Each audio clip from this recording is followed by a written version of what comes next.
everybody, welcome to Local Film Talk, the show where we talk to different filmmakers around the Triangle area, Raleigh, Durham, Chapel Hill, here in central North Carolina. Today we're talking with Evan Kidd about a music video he did a couple months ago.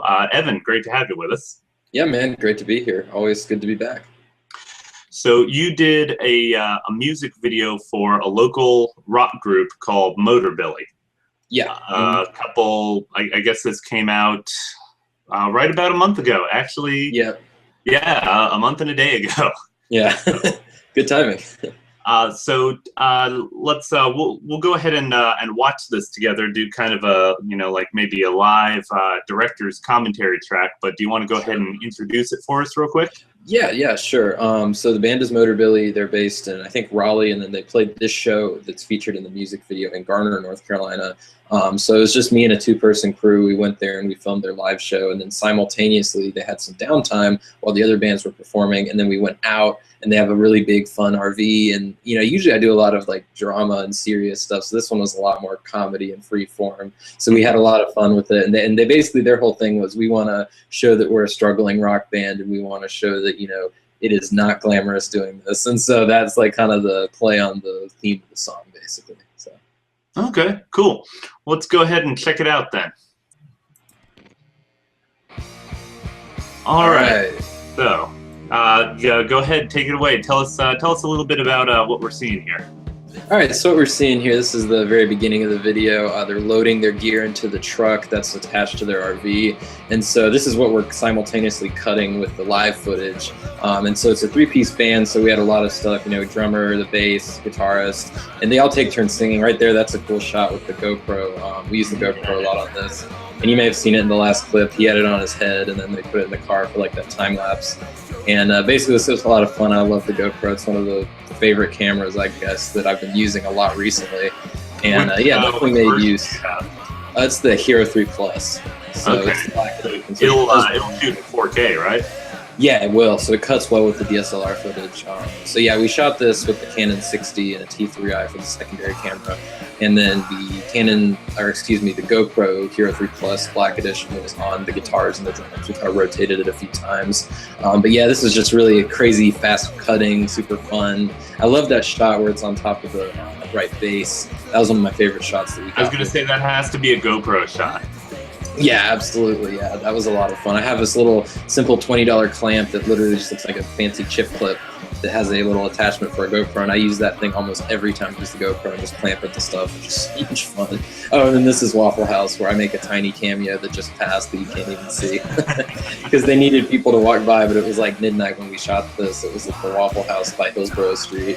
And I just helped out on a music video. I was a PA, and they needed extras in that, so they had all the crew go up and get in the video. That happens sometimes. Yeah, that was a lot of fun, just going to Waffle House and randomly just doing that. They basically said Waffle House is where they always end up eating after every show, so they just wanted to go. They literally walked in and out of Waffle House about 10, 15 times to do that little time-lapse piece to cut into this. And yeah, this is kind of where the song starts to get really crazy and hectic, and then that's the first-person view with the GoPro right there.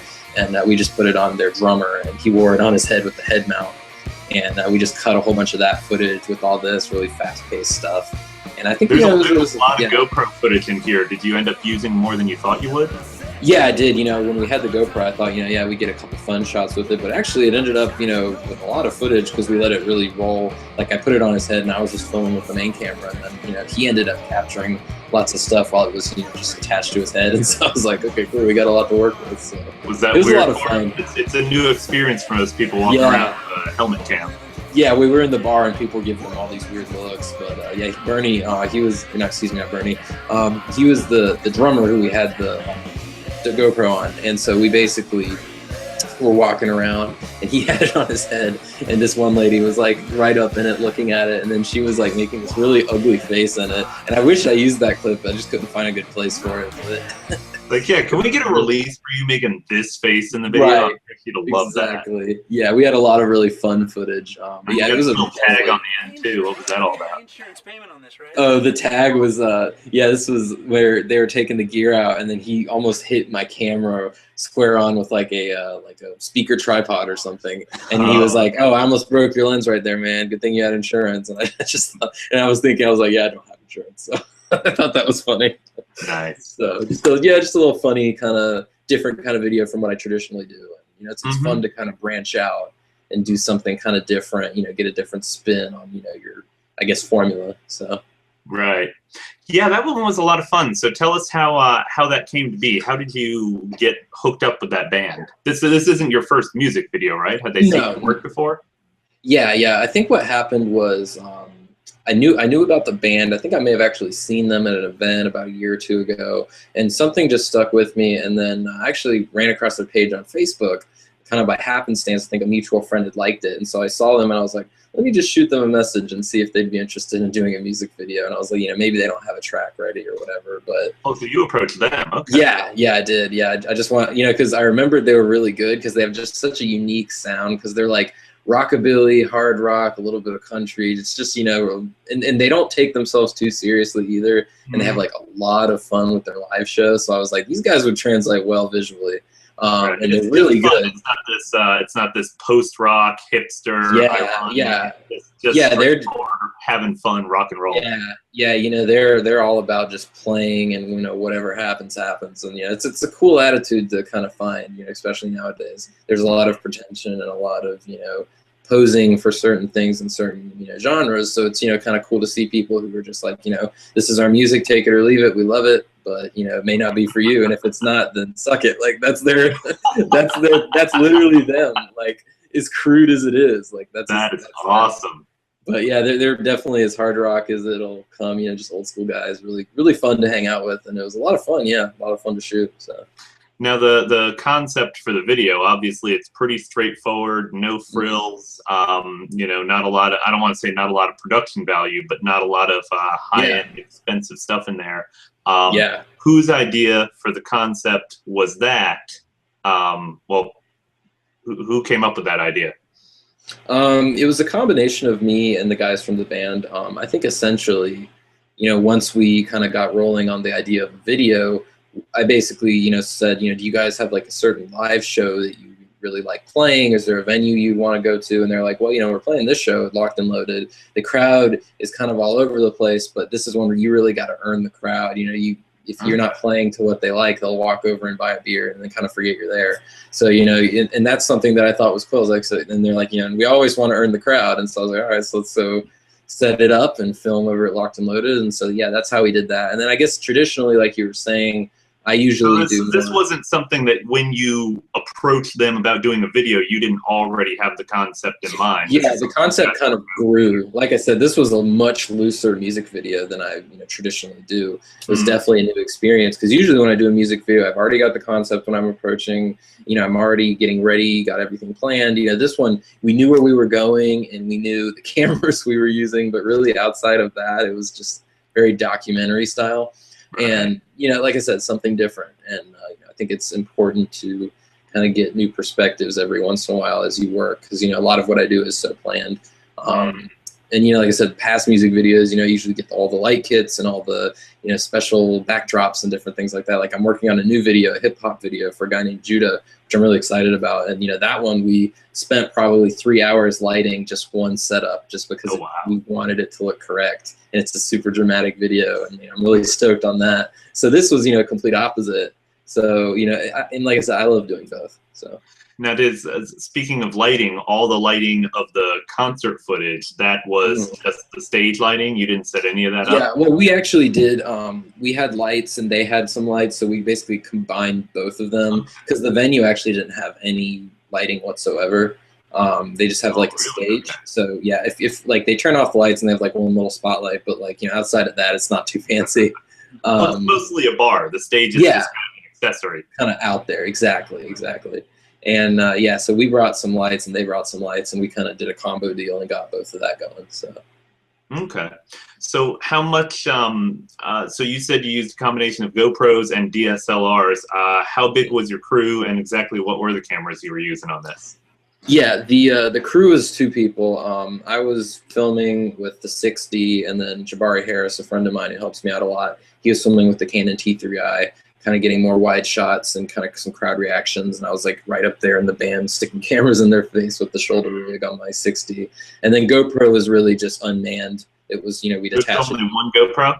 Yeah, only one GoPro. We just had a lot of different, you know, stop recording, pick it up, put it here, do another take. And they played the song probably about 5 or 6 times. So now that's what I was going to ask, because you started off by saying that this was a live show.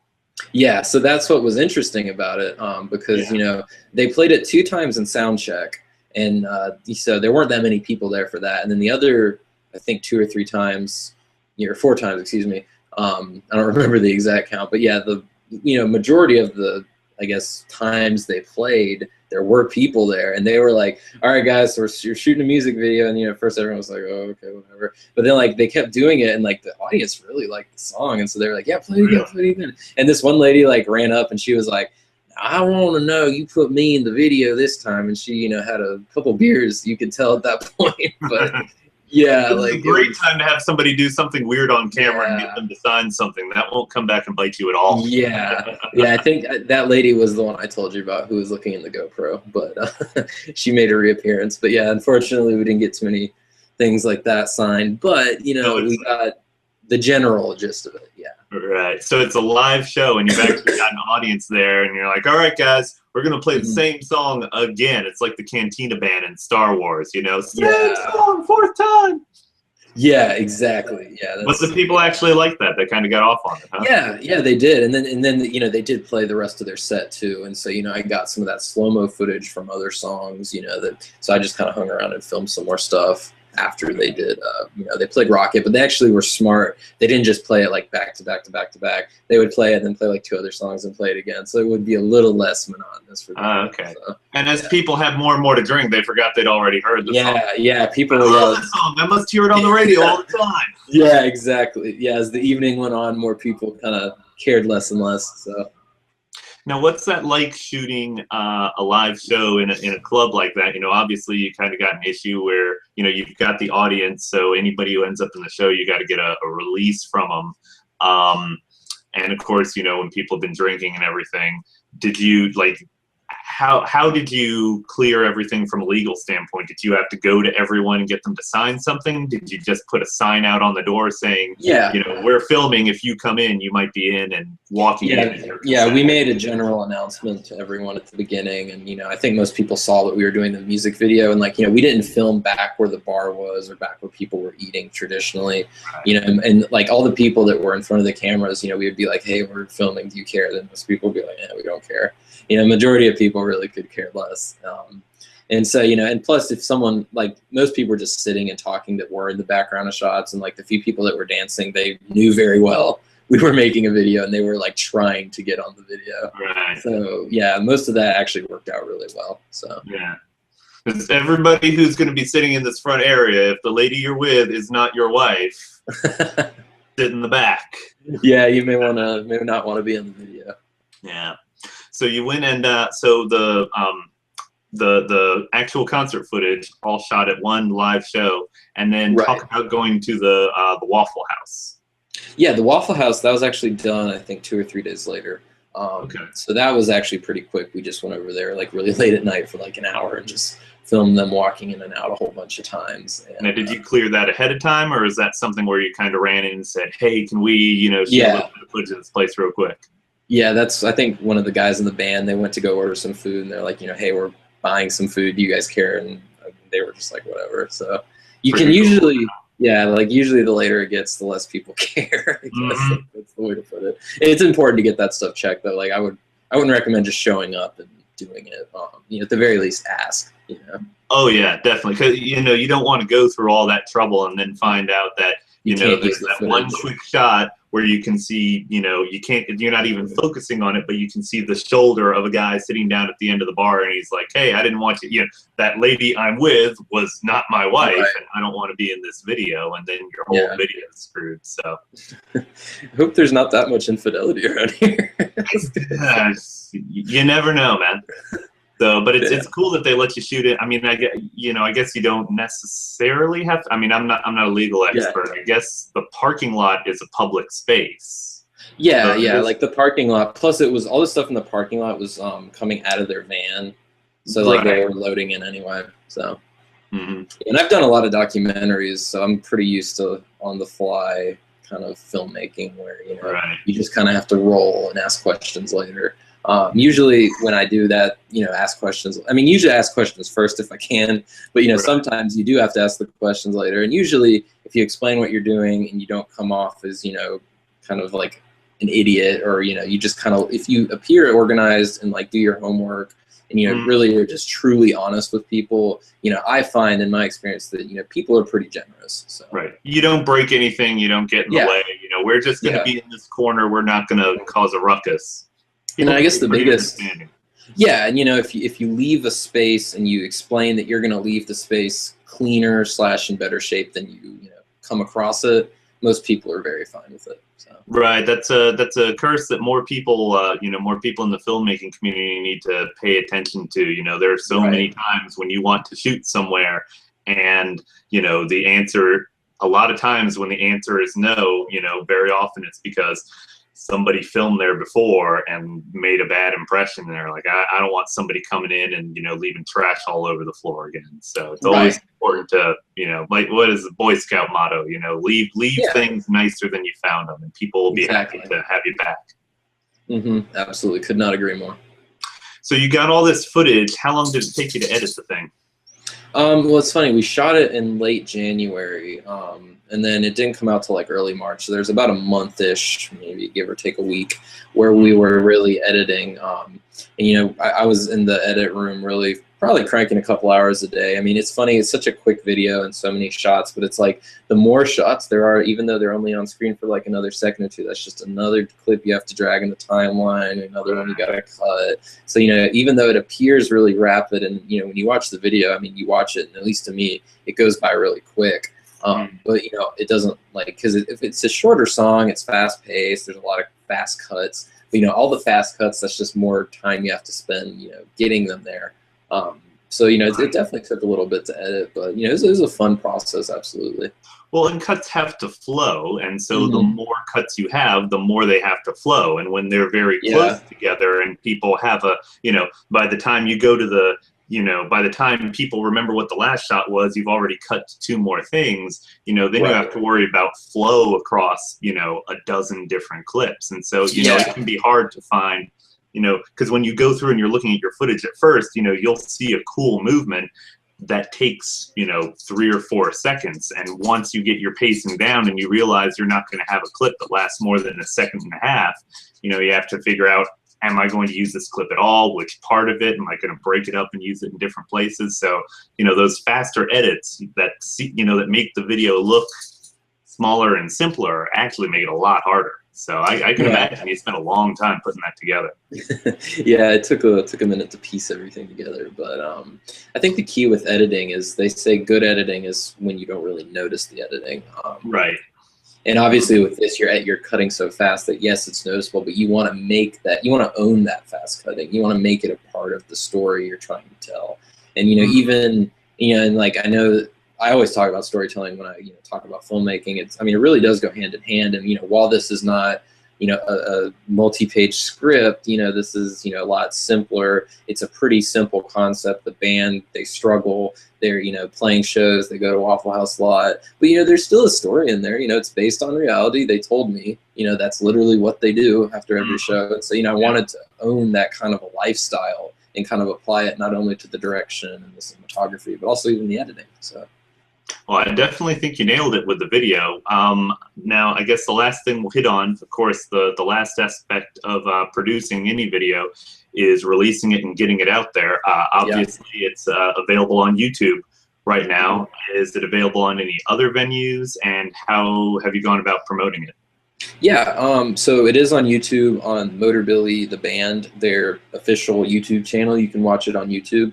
And that's kind of something I discuss. Like a lot of times I discuss this with the band because a lot of times you, the filmmaker, will have your own YouTube/Vimeo, and then they'll also, I mean, usually the bands don't really mess with Vimeo. They usually have YouTube. So usually what I always do is, I say, I'm going to release it on my Vimeo. That way we get the Vimeo audience, and then you release it on YouTube, on your channel. That way you can get the YouTube audience.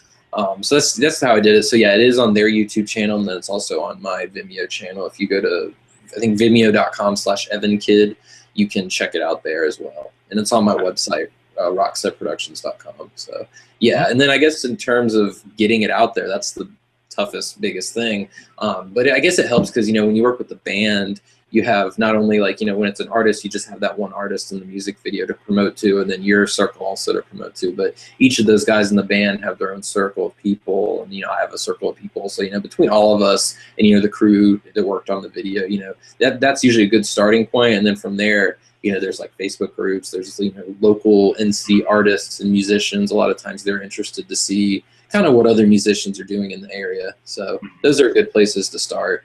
Well, and hopefully the band has some kind of management or something who can also help promote your thing too. Yeah, they have like a Facebook page and, a manager that helps them book stuff. So a lot of times with them, they have a following, which is cool because they have a following that will look for that kind of material. Cool. So has it been pretty successful? Have you gotten as much exposure as you were hoping for? Yeah, it's been a lot of fun. I've enjoyed seeing people check out the video both on the YouTube side and the Vimeo side. And I guess if you combine all the views, we've done pretty well. I don't know the exact number, but music videos usually don't take as large of a I guess numerical viewership as perhaps a film. Just because I think film. Yeah, unless I'm doing a music video for Katy Perry or Eminem or something like that. But it's a little different if it's local. But again, you just want to hopefully A, make a good music video, and hopefully the music's good. That's a good place to start. And then B, if they have any sort of built-in audience, or you do, or kind of those cross partnerships definitely help with getting views. But I'd say the best way to get views is really just create a music video that's fun and engaging or dramatic, really fits the theme of the song, and then have fun with it, and make something that doesn't feel like every other music video out there, or at least something that for that song is unique. That's kind of my biggest tip. So right, it's all about listening and paying attention. Yeah, it really does go hand in hand with the music. I think a lot of times, like if a filmmaker makes a music video, they're just like, okay, I'm going to make this video. It's kind of the way I say, not the music. But like I find it's great to collab with the band, talk with them, talk about themes that are in their song because, they're the ones that wrote it. They're the ones that recorded it. So, they know better than you. And then you apply your knowledge of visuals and, adapting from that. And, I think that's really kind of the ingredients for hopefully a successful video. Yeah. Well, cool. Well, I really liked it. I thought it was a great video. I'm sure the band is very pleased with it. So congratulations. If people want to check it out, the band is Motorbilly, local here in Central North Carolina. The song is Rocket, ROCKIT as another word, not rocket as in spaceship. Yeah. But you can find it on Motorbilly's YouTube page, on Rockset Productions' Vimeo page. And then let's real quick get the shameless plugs out of the way. Where can I'll look it up and put it in the show notes. I'm sure Motorbilly probably has a Reverb Nation Bandcamp page, website, Facebook. I'll add all that stuff in the show notes. Where can people find more of your work, especially music videos? I know you got a couple of those. Yeah, music videos are fun. I'd say firstly, definitely check out Motorbilly. They're a great band, great group of guys. I think their website is motorbilly.com or net. I'm not 100% sure, but you can have that. But if you want to find my stuff, it's rocksetproductions.com. That's the best place. And if you go to that website and you click, there's like a tab for films, and then there's another tab for music video. If you click the music video tab, you can check out all the stuff. I've done a couple at this point. But I've got a couple new ones cooking too. I just shot one actually this past weekend for local Raleigh group Naked Naps, and that was a lot of fun. And there's a lot of screenshots of that guitar player in your house with the light streaming through the holes in the roof. I'm excited. Oh yeah, that was 2 weeks before that. That was for a Turning Day. They're a metalcore band, so that's a totally different genre. So that So there's like two, or actually I think I've got two now in the works. So yeah, look out for all of those here soon. And out of curiosity, are these all paying gigs, or are you still just doing it to get your name out there? Yeah, you know, it depends on the band, but yeah, that one was a paying gig, and yeah, it just kind of depends on the band. You know, sometimes I'll find a musician that I really like, and I'll approach them, or you know, a musician will approach me. But yeah. Well, cool. It's you know, it's good to have that luxury to be able to just chase something that you're passionate about. Yeah, absolutely. You know, I think, you know, whether you're getting paid for something or not, you know, it's nice to get paid, but you know, at the end of the day, creating something that really stimulates you, because if you're not stimulated by your work, you know, ask yourself why you're doing it. You know, finding first something question should never be how much does it pay. You know, that's you know, that may be a factor, but the most important thing is that it's something you're interested and excited about. And you know, people have to put food on the table, of course, but you know, I think also, you know, just for a, you know, self-health standpoint, you know, find work that excites you, and you know, if it's a music video or a short film or anything, you know, just definitely make it yours. I guess that's the coolest thing I can advise. So. Well, cool. Well, I really appreciate it. I know you got to run. Thank you for taking the time to squeeze in this chat. Yeah, sure. And I'm sure everybody will find it really interesting. Music videos are definitely a market out there that you know, more people should be looking into, because it can be you know, you can do some really cool stuff if you're creative, as you know, you've proven so far. So thank you for talking to us. We'll definitely have you on again sometime soon. But yeah, have a great afternoon, man. Yeah, thanks, man. It was a lot of fun. Thanks again. Take care.